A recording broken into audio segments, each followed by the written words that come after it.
अपने बचपन को, हम अपनी जवानी को, हम अपनी अधेड़ी को, हम अपने बुढ़ापे को परमात्मा के चरणारविंद में कैसे पहुंचा, किस तरह से भगवान की आराधना करते हुए, भगवान का भजन करते हुए, भगवान का स्मरण करते हुए किस तरह से हम शिव भक्ति को धारण करते हुए अपने बचपन को, अपनी जवानी को, अपनी अधेड़ी को, अपने बुढ़ापे को कृतार्थ करें। देखिए, ये मानव का शरीर, ये मानव की देह मिल तो जाती है। थोड़ा सा अपन ने पुण्य करा, थोड़ा सा भजन किया, थोड़ा सा कीर्तन करा, थोड़ा सा मंत्र जाप करा, थोड़ा सा नाम जाप किया, थोड़ा सा स्मरण किया, थोड़ा सा भी पुण्य, भजन, कीर्तन, स्मरण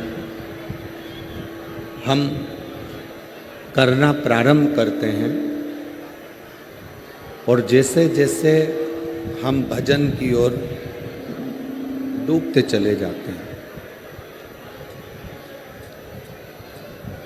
भजन कीर्तन की ओर बढ़ते चले जाते हैं, वैसे वैसे हमारे पूर्व के जो पाप कर्म है,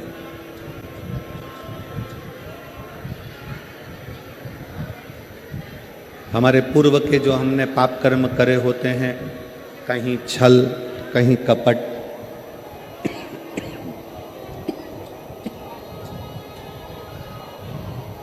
झूठ, प्रपंच जो पूर्व में करे होते हैं, वो सब धीरे धीरे धीरे धीरे हमारे भजन के बल पर, नाम जाप के बल पर कटते चले जाते हैं।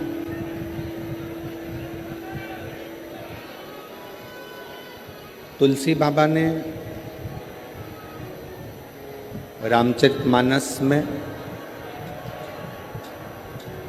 प्रभु के नाम की महत्वता को ज्यादा दर्शाया।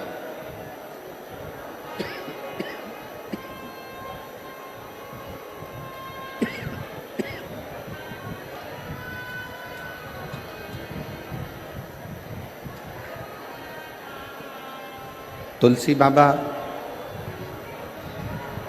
भगवान के नाम के जाप की महत्वता को ज्यादा दर्शाते हैं कि नाम जाप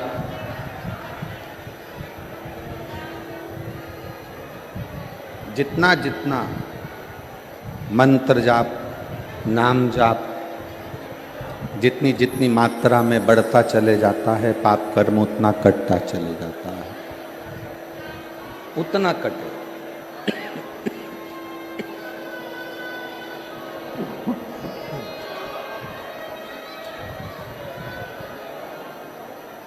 ले जाओ इस माइक को, यहाँ से सेट करिए थोड़ा माइक। जनता को आवाज़ नहीं जा रही है, किसी को भी, पब्लिक को आवाज़ ही नहीं है।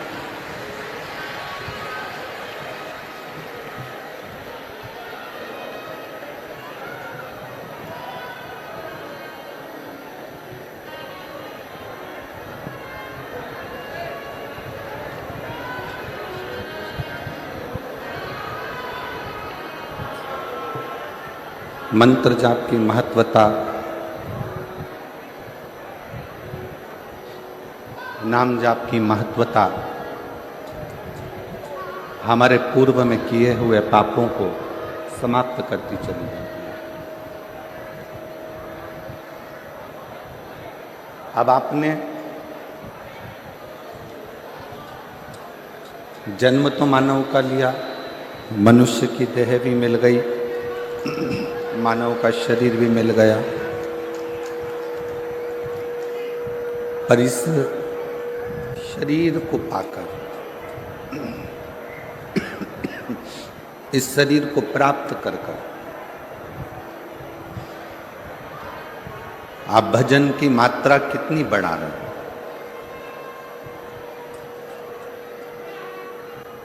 आप अपने कीर्तन की मात्रा को कितना बढ़ा रहे हैं?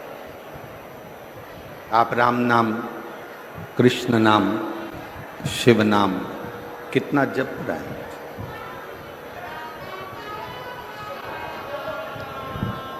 दुनिया में किसी की सामर्थ्यता नहीं है कि आपके दुख को कोई काट दे। और ये बात पहले की कथाओं में भी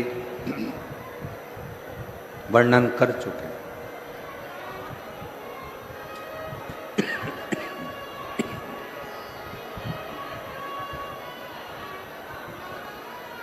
कि दुनिया के अंदर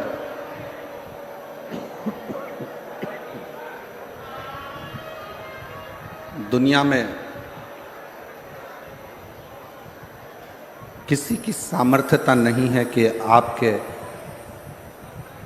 दुख को कोई काट सके।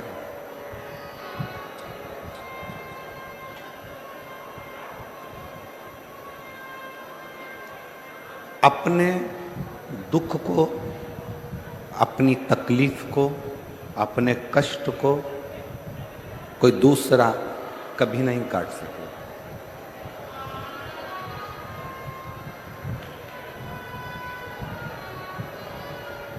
तो पीछे भी आवाज लगा रहे हैं, साइड में आवाज लगा रहे हैं।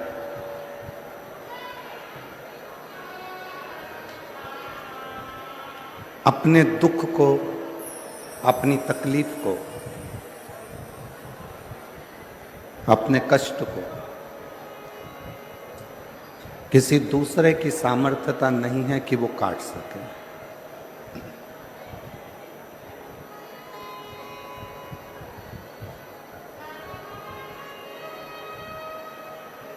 शिव महापुराण की कथा कहती है, अपने दुख को, अपनी तकलीफ को, अपने कष्ट को केवल अपना किया गया नाम जाप, अपना किया गया मंत्र जाप, अपना किया गया भजन, अपना किया गया सत्कर्म,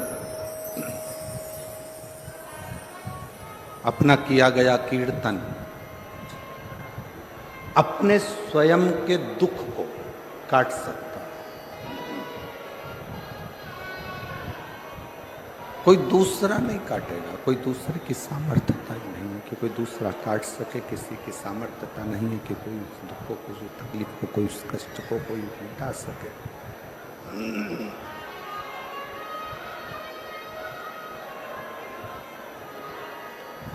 जब हम शंकर जी के मंदिर में एक लोटा जल लेकर बिना संकोच के, बिना दिखावे के, बिना आडंबर के, विश्वास के साथ, भरोसे के साथ, दृढ़ता के साथ, भरोसे के साथ, विश्वास के साथ जब हम शिवालय में शिव जी के मंदिर तक पहुंचते हैं,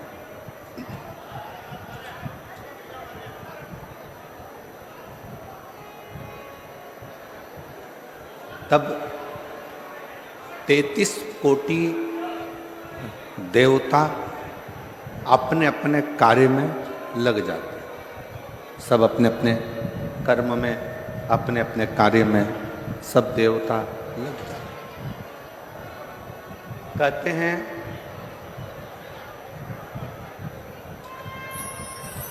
दो देवियों को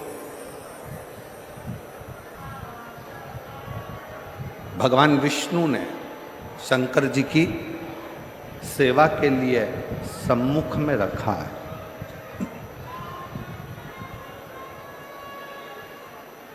पहले नंबर पर माता लक्ष्मी और दूसरे नंबर पर भाग्य देवी।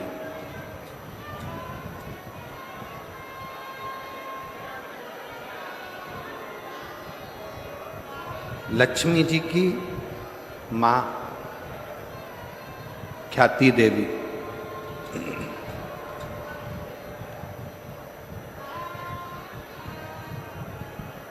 जब लक्ष्मी जी की मां ख्याति देवी लक्ष्मी जी की शादी भगवान शंकर जी से करना चाहती थी और लक्ष्मी जी का जो प्रेम था, लक्ष्मी जी का जो समर्पण था, वो भगवान विष्णु की ओर था, भगवान नारायण की ओर था।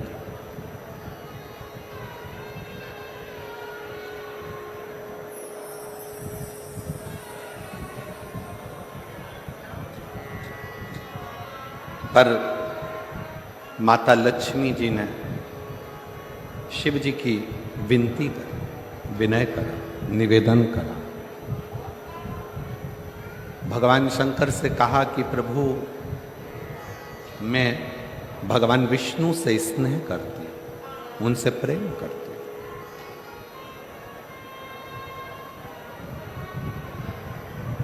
उनके प्रति मेरा समर्पण है और मेरी मां ख्याति देवी, मेरी मां माता ख्याति आपके साथ में मेरा विवाह करना चाहती।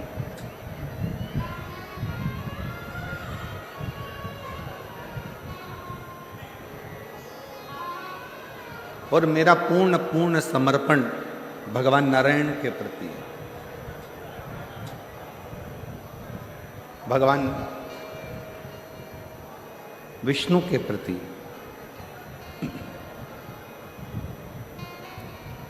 यदि आप कृपा करेंगे तो मेरा विवाह भगवान नारायण के साथ में हो सकता है, भगवान विष्णु के साथ हो सकता है।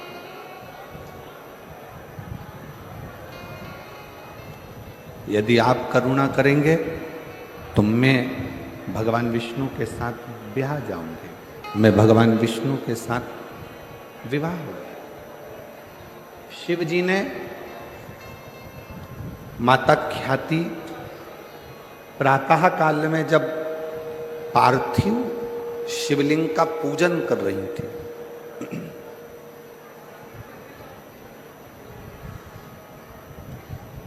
पार्थिव लिंग का निर्माण कर कर उसका पूजन कर रही। बैसाख के महीने में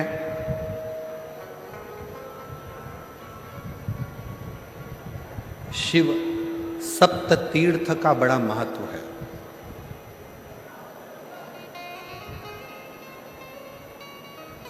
जिस नारी को 30 साल हो गए हों, बच्चे नहीं हों, 35 साल हो गए हों, संतान नहीं हो, 25 साल हो गए, 20 साल हो गए, संतान का सुख ना हो, और डॉक्टर ने कह दिया कि कोई बहुत बड़ी बीमारी किसी व्यक्ति को है, रोग बड़ा है, बीमारी बड़ी है, और उस बीमारी का कोई हल, उस रोग का कोई हल नहीं दिख रहा, कोई हल नजर ना आ,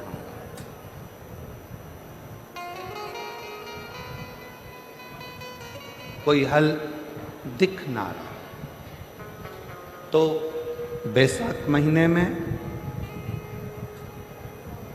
शिव सप्त तीर्थ का एक अनुष्ठान अपने जीवन में जरूर करें। मट्टी के पात्र में जल भरना और मट्टी के पात्र में जल भरकर प्रतिदिन रोज 7 दिन का ये नियम होता है सप्त तीर्थ का। सप्ततीर्थ। बस विराम जो है उसका प्रदोष के दिन होना चाहिए। और बैसाख के महीने में जब आप सप्ततीर्थ का अनुष्ठान करें, 1 घड़ा जल का रोज भरें प्रतिदिन, और 1 बेलपत्र, 1 शमी पत्र उस घड़े के नजदीक में कोई पात्र में अवश्य रखें। पात्र को, जो जल का घड़ा है, जल का पात्र है, उसको मट्टी के ही दीप से या कोई श्वेत वस्त्र जिसको मला गया हो, धोया गया हो, साफ हो, उस वस्त्र से ढक दें। एक दिन एक शिवालय में जाएं, शमी पत्र अशोक सुंदरी वाली जगह पर समर्पित करें। अशोक सुंदरी की जगह जानते हो ना आप लोग? अशोक सुंदरी की जगह पर शमी पत्र समर्पित करें। बेलपत्र जहां आप खड़े हैं उधर से डंडी का भाग आपकी ओर हो, और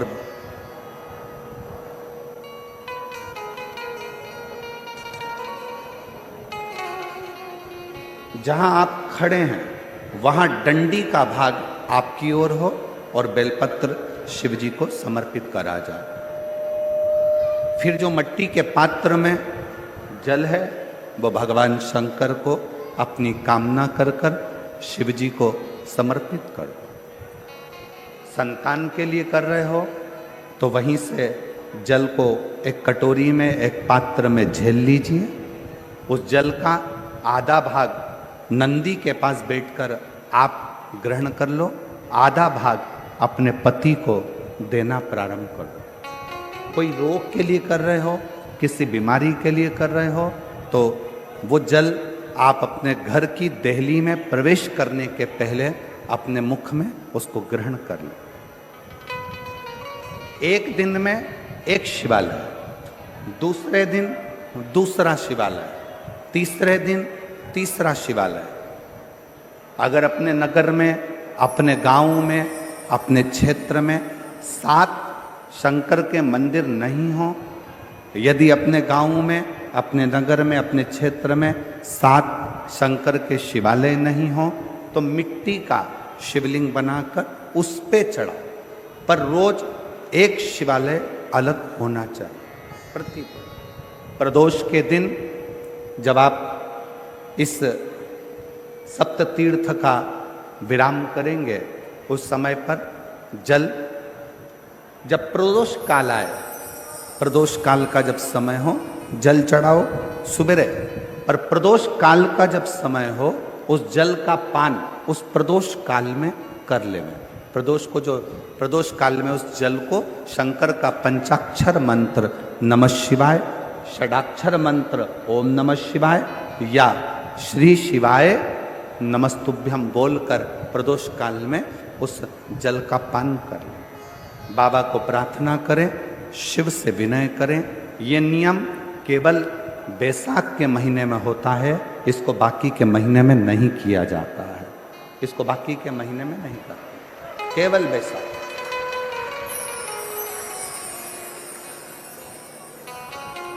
शिव सप्त तीर्थ का जो नियम है वो अपने जीवन में धारण करें। और हम तो कहेंगे, शिव महापुराण की कथा श्रवण करने वाले प्रत्येक बेटा बेटी से,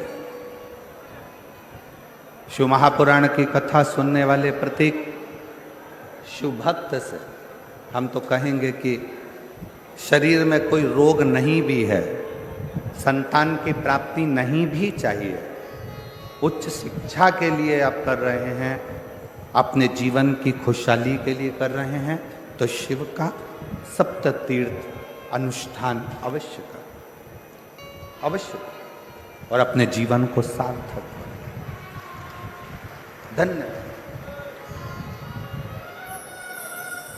शिव कथा कर रही है,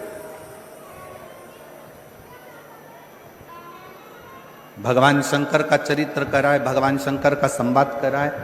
लक्ष्मी जी की माँ ख्याति देवी जब पार्थिव लिंग का निर्माण करती हैं,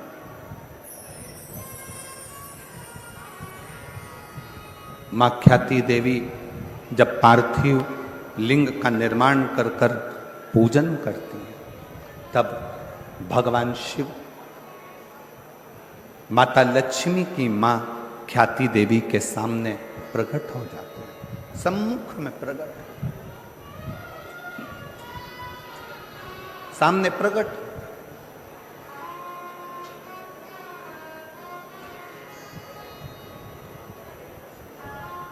शिव को प्रकट करने के लिए या भगवान शंकर का वर प्राप्त करने के लिए या भगवान शंकर को प्राप्त करने के लिए, उनका आशीर्वाद लेने के लिए बहुत सारा आडंबर दिखावा शंकर को प्रिय नहीं।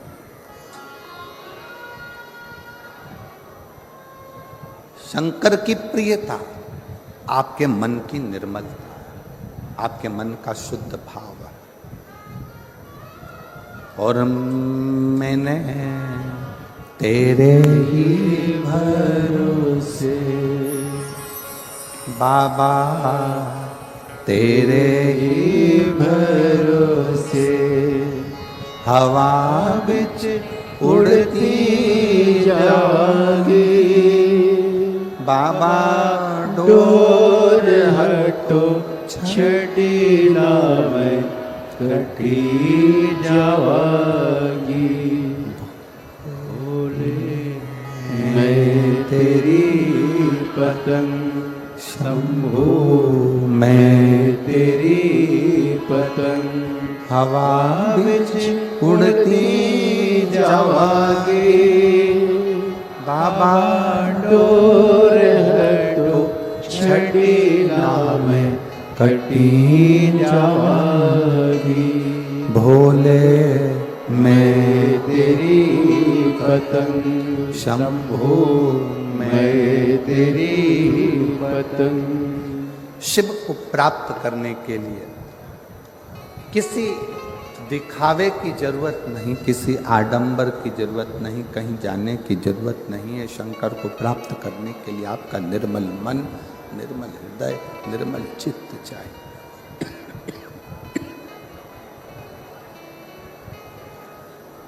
शुद्ध भाव, शुद्ध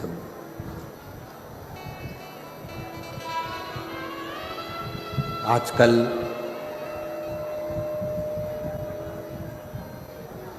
दुनिया के लोग कहते हैं 1 कुंटल शिव जी को दूध चढ़ाओ।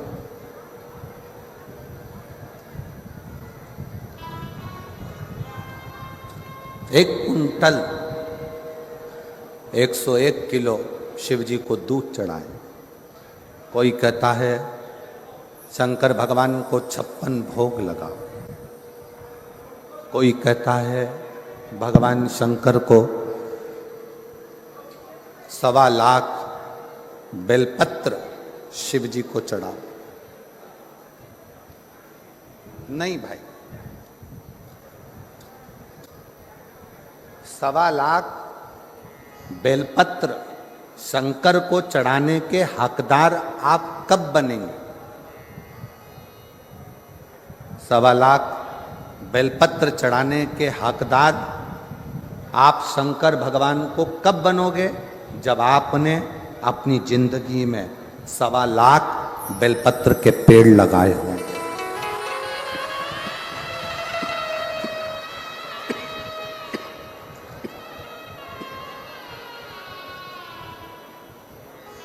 जब आपने अपने जीवन में 1.25 लाख बेलपत्र के वृक्ष लगाए, पेड़ लगाए,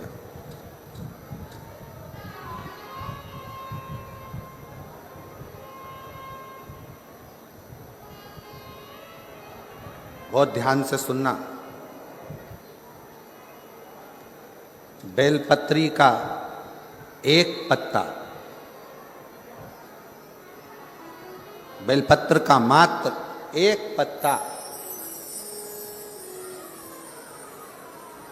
अगर भगवान शंकर का पंचाक्षर मंत्र नमः शिवाय, षडाक्षर मंत्र ओम नमः शिवाय श्री शिवाय नमस्तुभ्यम कहकर मात्र एक पत्ता आप अगर शंकर के शिवलिंग को चढ़ाते हो तो वो 1.25 करोड़ पत्र के बराबर अपने आप हो जाता है। अपने ये चोंगे जैसी आवाज आ रही है, गला पकड़ रहा है, बहुत ज्यादा साउंड।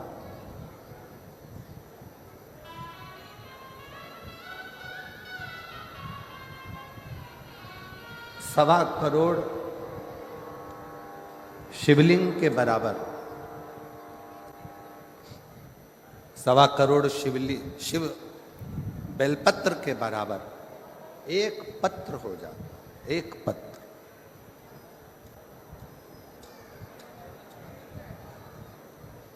अब कोई तुमसे कह दे हमने संकल्प लिया है 1.25 लाख शंकर भगवान को शिवलिंग पर बेलपत्र चढ़ाऊंगे, ना, इतने बेलपत्र का संकल्प तब लेना जब तुमने इतने बेलपत्र के वृक्ष लगाए। अब पेड़ तो तुमने एक लगाया नहीं और बचा कुचा था तो किसी ने बेलपत्री का पौधा लगाया था, बेलपत्र का वृक्ष लगाया था, और मालूम पड़ा अपना संकल्प पूरा करने के चक्कर में तुमने वो बेलपत्री के पत्ते पत्ते डालियां सब तोड़ दिए और वो बेलपत्री के वृक्ष को पूरा की पूरा एकदम वीराना सा कर दिया। तो ईमानदारी से बोलो, शंकर जी प्रसन्न होंगे क्या? वृक्ष एक नहीं लगाया,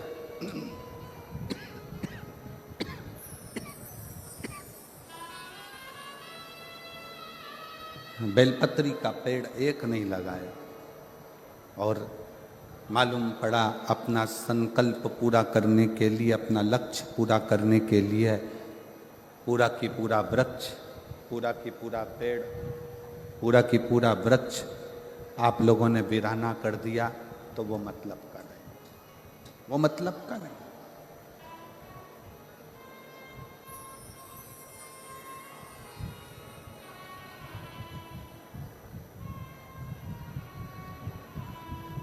एक बेलपत्र के पत्र में 33 कोटि देवताओं का वास होता है। एक बेलपत्र के पत्र में, इनको भेजो यहाँ आवाज सुने आके, यहाँ की आवाज कहाँ है? साउंड वाले को बुलाओ यहाँ पर।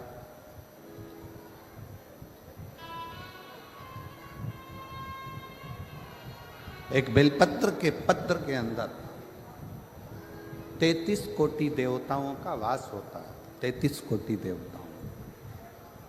और जब आप और हम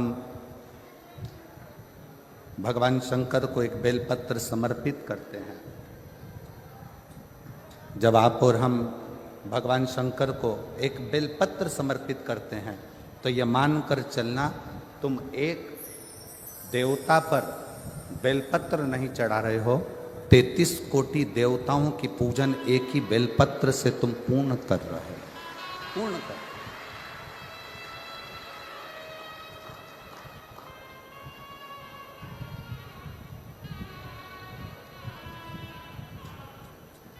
सारे देवताओं की पूजन, सारे देवताओं की आराधना, सारे देवताओं की अर्चना तुम एक बेलपत्र से पूर्ण कर ले रहे हो, एक बेलपत्र। माता ख्याति का ये चरित्र थोड़ा सावधानी से श्रवण करिएगा। माता ख्याति जब उनके पास में कुछ भी नहीं, शिव की आराधना, शंकर का भजन, शंकर का स्मरण, शंकर का कीर्तन, शंकर का मंत्र जाप, शंकर का नाम जाप, ख्याति देवी ने पार्थिव शिवलिंग का निर्माण किया, अर्चना करी। और जब ख्याति देवी ने भगवान शंकर के शिवलिंग का निर्माण कर कर, पार्थिव लिंग का निर्माण कर कर जब उसकी अर्चना करी, उसकी पूजन करी, शिव जी सम्मुख में प्रकट हुए, भगवान शंकर सम्मुख में प्रकट। अब माता ख्याति ने ना तो 1.25 लाख बेलपत्र चढ़ाए हैं, ना माता ख्याति ने बहुत सारा नैवेद्य लगाया है, ना माता ख्याति ने बहुत सारा दीप मालिका लगाई।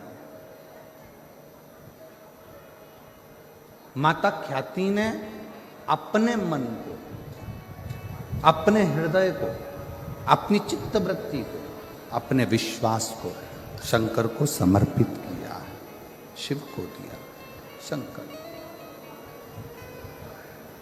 और मैंने तेरे ही भरोसे बाबा, तेरे ही भरोसे हवा बिच उड़ती जावागे बाबा, तोर हटो छटीला में कटी जावागे। भोले मैं तेरी पतन, शंभो मैं तेरी पतन। शिव जी प्रकट हुए, कहा ख्याति क्या चाहती हो, तुम क्या चाहती हो? ख्याति देवी ने कहा बस प्रभु, मेरी बेटी लक्ष्मी का विवाह आपके साथ करना चाहती हूं। शंकर भगवान मुस्कुराए, मेरा शिव ओघड़दानी मुस्कुराए और शंकर भगवान ने कहा ख्याति, आज तुम मुझसे कुछ मांगो, उससे पहले आपसे मैं कुछ मांगना चाहता हूं।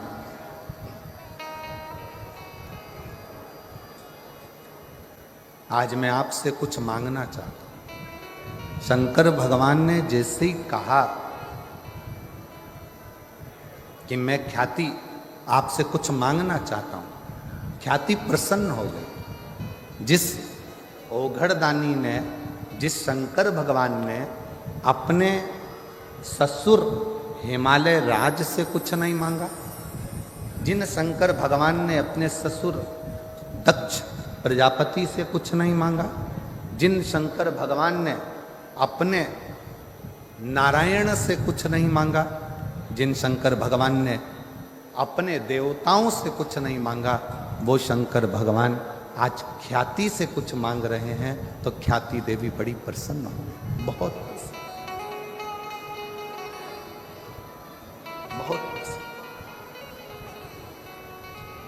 मांगो ओघड़दानी, आज क्या मांगना चाहते हो? कहा ख्याति, बस इतना सा चाहिए, लक्ष्मी की शादी मेरे साथ नहीं, लक्ष्मी की शादी तो भगवान नारायण के साथ कर दीजिए, भगवान विष्णु के साथ।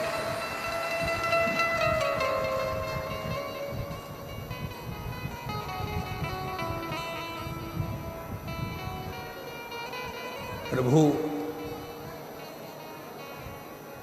ख्याति देवी ने कहा मैंने तो मन में संकल्प लिया था कि आपका विवाह लक्ष्मी से हो, लक्ष्मी का विवाह आपसे हो। भगवान शंकर ने कहा नहीं नहीं नहीं, मैं विवाह नहीं करना चाहता, लक्ष्मी से नहीं। आप लक्ष्मी जी की शादी तो भगवान नारायण के साथ करो। ख्याति देवी ने शिव जी को कहा ठीक है, भगवान विष्णु के साथ में लक्ष्मी जी का विवाह हुआ। शंकर भगवान जब विवाह के मंडप में खड़े हुए थे, विवाह के मंडप में जब ओघड़दानी भगवान शिव जब खड़े हुए थे, तभी उसी समय पर, उसी पल, उसी घड़ी, उसी क्षण भगवान नारायण ने भावर लेते समय लक्ष्मी जी से कहा, लक्ष्मी आपकी भावर मेरे साथ पड़ रही है, आप मेरी धर्मपत्नी बनने जा रही हो, पर मुझे आपसे एक वचन चाहिए, मुझे आपसे एक वचन चाहिए। कौन सा वचन? लक्ष्मी जी ने पूछा तो नारायण कहते हैं कि आप शिवालय में भगवान शंकर के चौखट पर, भगवान शंकर के शिवालय में आप सेवा के लिए प्रतिदिन जाओ,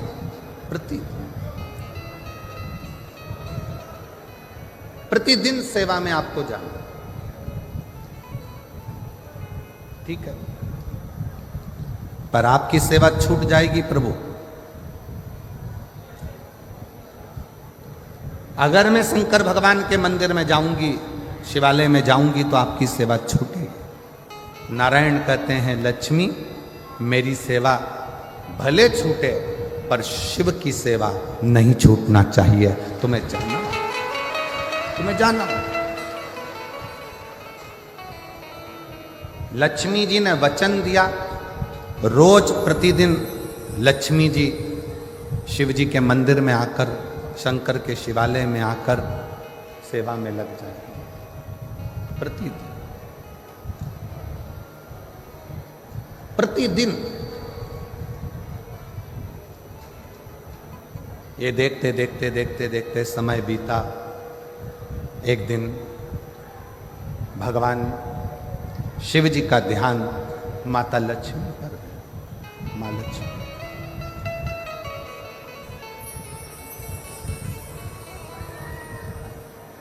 और शिव जी का ध्यान जब माता लक्ष्मी पर गया तो लक्ष्मी जी ने विनय कर पूछा, स्वामी की आज्ञा है, मैं आपकी सेवा में प्रतिदिन आऊंगा।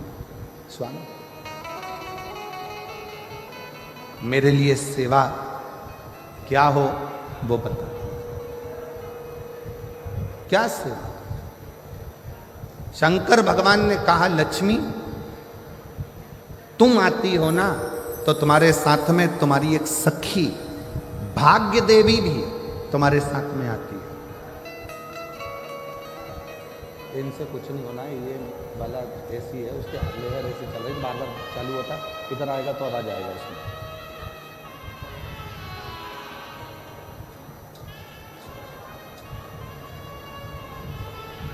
लक्ष्मी तुम आती हो ना तो तुम्हारे साथ में भाग्य देवी भी आती है, तुम्हारे साथ में वो भाग्य देवी स्वयं आती है। तो लक्ष्मी तुमसे और भाग्य देवी से मैं केवल इतना कहना चाहता हूं कि लक्ष्मी कोई जल का पात्र लेकर जब मेरे मंदिर में आएगा, कोई जल का पात्र लेकर जब मेरे शिवालय में आएगा, जल चढ़ाएगा, उसका पात्र खाली हो जाएगा, दुनिया की दृष्टि में लगेगा कि ये जल का लोटा, ये जल का पात्र खाली हो गया। पर लक्ष्मी मेरा निवेदन है वो जल का पात्र भले खाली हो पर जो चढ़ाकर जल जाएगा उसके पात्र में तुम्हें बैठकर उसके दरवाजे तक जाना।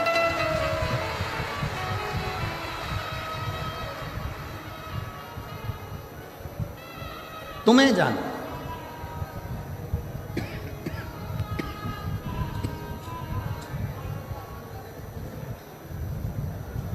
और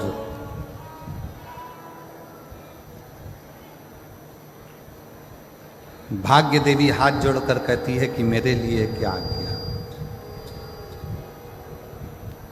मेरे लिए क्या आज्ञा। शंकर भगवान ने कहा भाग्य देवी तुम मेरी चौखट पर रहोगी, मेरे दरवाजे की चौखट पर भाग्य देवी विराजमान रहेगी। जो मेरे शिवालय तक आएगा उसके भाग्य को बदलने की जवाबदारी तुम्हारी रहेगी, उसका भाग्य तुम।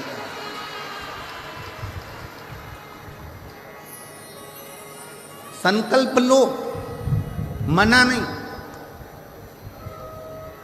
पर ऐसा संकल्प मत लेना जिस संकल्प से देवता को भी दुख।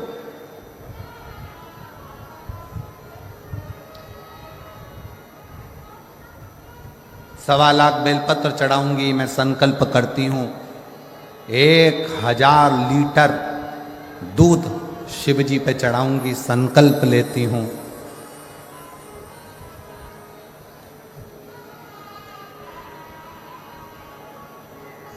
1.25 लाख समीपत्र शंकर को चढ़ाऊंगी, संकल्प लेती हूं। ऐसा संकल्प ना लीजिए। कभी कभी संकल्प के चक्कर में देवता भी फंस जाते हैं और संकल्प के चक्कर में फंसते हैं तो शंकर जी को आकर फिर उन देवताओं में संधि कराना पड़ता है। एक प्रसंग शिव महापुराण का है। पार्वती जी ने एक व्रत किया और वो व्रत था अपने बच्चों के स्वास्थ्य के लिए।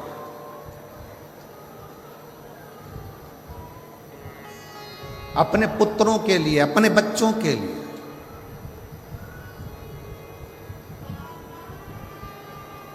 गणेश जी, षडानंद कार्तिकेय जी, जया, विषहरा, श्यामली बारी, दौतली, देव, अशोक सुंदरी, शंकर जी की जो 6 बेटियां हैं,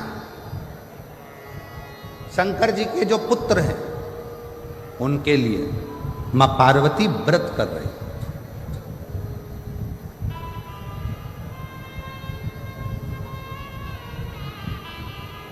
माता पार्वती ने व्रत किया और पार्वती जी ने व्रत करा और व्रत का उद्यापन माता पार्वती जी करने के लिए बैठी तो भगवान विष्णु और नारद जी वहां से निकल कर जा रहे थे। आज पहली बार भगवान नारायण के साथ में नारद जी निकल कर जा रहे थे। कुर्म पुराण का यह चरित्र बड़ा सुंदर है।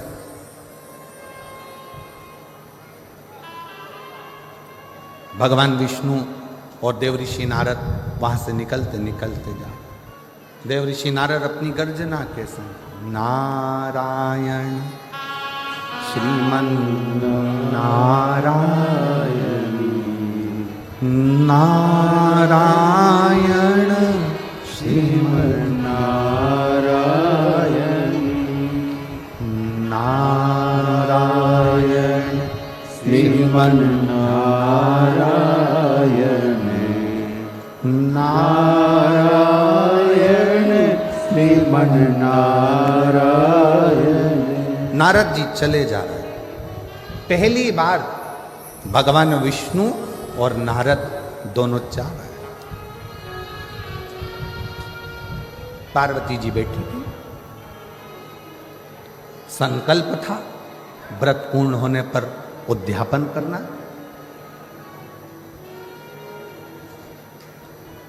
आप उद्यापन कराने के लिए किससे विनय करे पार्वती? उद्यापन के लिए निवेदन किससे करे पार्वती? पार्वती जी ने भगवान विष्णु को आते हुए देखा, देवऋषि नारद को आते हुए देखा तो पार्वती जी ने हाथ जोड़कर भगवान नारायण और नारद जी का आदर कर कर कहा, मुझे उद्यापन करना है। मेरा एक संकल्प था। मैंने अर्चना करी, मैंने व्रत करा, मैंने पूजन करी, मैंने आराधना करी और मेरा वो नियम पूर्ण हुआ है और मुझे उद्यापन करना है। उद्यापन के लिए मैं किसको बुलाऊं? कौन मेरे इस उद्यापन को कराएगा? कौन मेरे उद्यापन को पूर्ण करेगा? कौन कराएगा?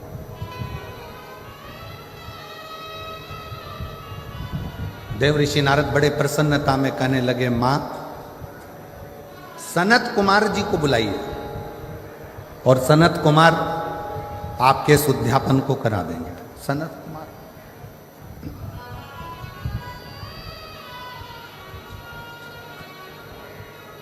पार्वती जी ने नंदी जी को भेजा, सनत कुमार जी को आमंत्रित किया। सनत कुमार उद्यापन कराना है, वो भी देवाधिदेव महादेव के यहां, पार्वती जी के यहां। जगत जननी जगदम्बा माता पार्वती और शंकर भगवान मेरे यजमान बनेंगे। बड़ी प्रसन्नता हुई। सनत कुमारों ने विचार करा, चलो उद्यापन की तैयारी करो। पहुंच गए सनत कुमार। पार्वती जी ने हाथ जोड़कर विनय कर कर कहा सनत कुमारों से कि हमारा व्रत पूर्ण हुआ है, संकल्प पूर्ण हुआ है और आप अब यहाँ हमारा उद्यापन करा दो। सनत कुमार ने कहा उद्यापन तो मैं करा दूंगा, पर दक्षिणा क्या दो?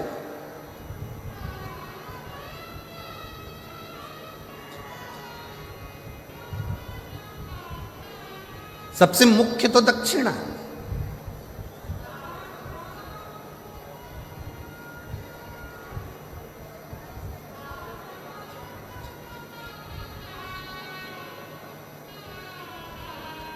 आप दक्षिणा क्या दोगी मुझको? पार्वती जी ने कहा सनत कुमार जी, जो आपको अच्छा लगेगा हम दक्षिणा में वो दे देंगे। आपको जो अच्छा लगे वो दक्षिणा में दे दिया जाए।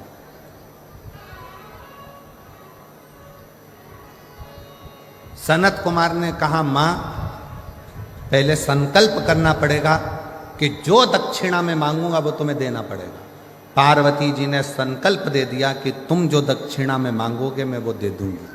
अब अनुष्ठान पूरा हुआ, उद्यापन पूरा हुआ। उद्यापन पूरा होने के समय पर पार्वती जी ने जो संकल्प दिया था, इसलिए बहुत सोच समझ कर विचार करना। शिव जी के मंदिर में जाओ, ऐसा कोई संकल्प मत करो कि मैं 1.25 लाख बेलपत्र चढ़ाऊंगी, मैं 1000 लीटर दूध चढ़ाऊंगी। शिव महापुराण में ये कुछ नहीं लिखा कि 1.25 लाख बेलपत्र दिया जाए कि 1000 लीटर दूध शिव जी को दिया जाए। शिव महापुराण की कथा तो कहती है, देसी वेद लक्षणा अगर कोई गौ माता है, उस गौ माता का 1 चम्मच दूध, 1 चम्मच भी जाने दो, 2 बूंद अगर वेद लक्षणा देसी गाय का मिल जाए तो वो 2 बूंद दूध भी अगर शंकर को चढ़ाओगे तो शंकर स्वीकार कर कर तुम्हारी झोली भर दे।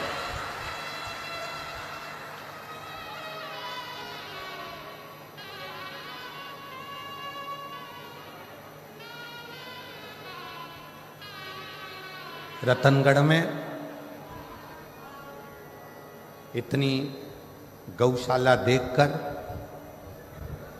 रतनगढ़ में गौ माता की इतनी अच्छी सेवा देखकर आज हृदय बड़ा प्रफुल्लित है, जो रतनगढ़ के अंदर इतनी गौ माता की सेवा है। पूरे रतनगढ़ के रहवासियों को, रतनगढ़ की गौशालाओं का संचालन करने वाले एक एक ग्वाले को, रतनगढ़ की गौशालाओं को संचालित करने वालों को और रतनगढ़ की गौशालाओं का सेवा संभाल करने वालों के चरणों को मैं दंडवत करता हूं, प्रणाम करता हूं। बहुत सुंदर से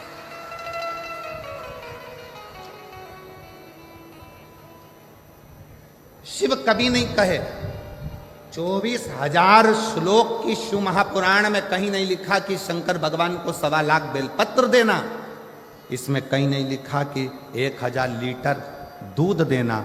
यहां तो लिखा एक श्रद्धा का 1 बूंद दूध भी विश्वास की बेलपत्र के साथ शिव को समर्पित करोगे तो शंकर उस तुम्हारा कल्याण कर देंगे। उसको स्वीकार कर, स्वीकार।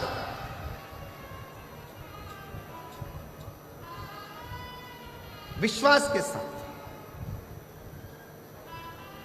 भरोसे के साथ।